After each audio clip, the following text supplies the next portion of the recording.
Welcome to ஜோலா kitchen. இன்றைக்கி பாதாம் பருப்பு வச்சு சின்னதாக ஒரு மைதா கேக்கு பண்ணுவோம் வாங்க. இல்லை 2 கப்பு மைதாவுக்கு 1 கப்பு சர்க்கரையில் 2 ஏலக்காய் போட்டு அந்த பவுடர் இதில் சேர்த்துருக்கேன். நெய் விட்டு உப்பு தண்ணி லைட்டாக தெளித்து நான் பிசைஞ்சிருக்கேன். இது 1 மணி நேரம் ரெஸ்ட்டில் இருக்கட்டும். இது நம்ம சப்பாத்தி மாவு திரட்டின மாதிரி திரட்டிக்கலாம், ஆனால் கொஞ்சம் திக்னஸாக திரட்டிக்கணும். திரட்டிக்கிட்டு இதில் பாட்டில் மூடி வச்சு ரவுண்டாக இதை வெட்டி எடுத்துக்கலாம். இது எல்லாரும் செய்கிற பிஸ்கட் தான் பார்க்காதீங்க, மைதா பிஸ்கட்னு பார்க்காதீங்க. இதுக்கு நடுவில் பாதாம் பருப்பை 1-2 உடச்சி நான் பதிச்சு வைக்க போகிறேன்.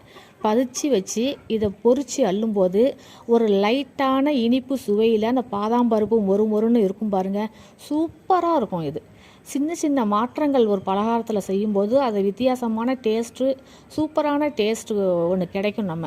அதைத்தான் இதை காமிச்சிருக்கேன். இது எல்லாரும் செய்கிற பலகாரம் தான். இதை நான் தீபாவளிக்கே செஞ்சிட்டேன். இருந்தாலும் தீபாவளிக்கு இதை என்னால் போட முடியல, எனக்கு டைமே இல்லை. அதனால தான் இப்போ லேட்டாக உங்களுக்கு நான் போட்டிருக்கேன். பலகாரம் செய்கிறதுல சமையலில் ஆர்வம் உள்ளவங்க இது மாதிரி ட்ரை பண்ணி பாருங்கள்.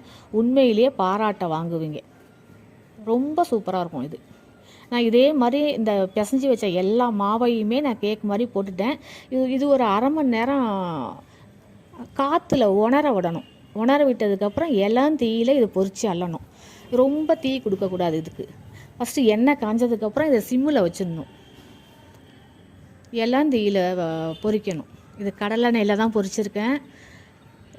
தீயில் எல்லாத்தையும் போட்டு பொரித்து அள்ளும்போது இந்த பருப்பு வெளியில் வராது. ஏன்னா ஈரமாக இருக்கும்போதே நம்ம அமுக்கி வச்சிட்டோம், அதனால் இது வெளியில் வராது. இது மொறுன்னு அவ்வளோ டேஸ்ட்டாக இருக்கும். ஒரு லைட்டான ஒரு இனிப்பு சுவையில் அந்த ஏலக்காய் வாசத்துக்கும் அந்த நெய் விட்டு பிசைஞ்சிருக்கோம் இல்லையா, அதுக்கும் இந்த பாதாம் பருப்புக்கும் அவ்வளோ டேஸ்ட்டாக இருக்கும். இது ஈவினிங் ஸ்நாக்ஸாக கூட நீங்கள் செஞ்சு கொடுக்கலாம். பசங்களுக்கு விரும்பி சாப்பிடுவாங்க. வீட்டில் உள்ளவங்க எல்லாருமே, எங்கள் வீட்டில் எல்லாருமே இதை விரும்பி சாப்பிடுவாங்க. இதை நான் அடிக்கடி செய்வேன். இது தீபாவளிக்குன்னு மட்டும் இல்லை, இது நான் அடிக்கடி செய்வேன். ஒரு ஸ்நாக்ஸ் எதுவும் இல்லையா, உடனே இந்த வேலையில் நான் இறங்கிடுவேன். இது சீக்கிரம் ஒரு 1/2 ஹவரில் செஞ்சு முடிச்சிடலாம். இது மற்ற பலகாரம் மாதிரி கிண்டக்கூடாது. மெதுவாக இது வெந்துட்டாலே மேலே மிதக்க ஆரம்பிச்சிரும். அப்படியே எடுத்துக்க வேண்டியது தான். அப்படியே மெதுவாக பிரட்டி விடணும். இப்போ எல்லாத்தையும் பொரித்து அள்ளியிருக்கேன் பாருங்கள், எவ்வளோ கவர்ச்சியாக அழகாக இது மொறுப்பாக இருக்குங்கிறது பார்த்தாலே தெரியுது. இந்த வீடியோ பிடிச்சிருந்தால் லைக் பண்ணுங்கள், ஷேர் பண்ணுங்கள், சப்ஸ்கிரைப் பண்ணுங்கள், வீட்டில் செஞ்சு பழகுங்க. நன்றி.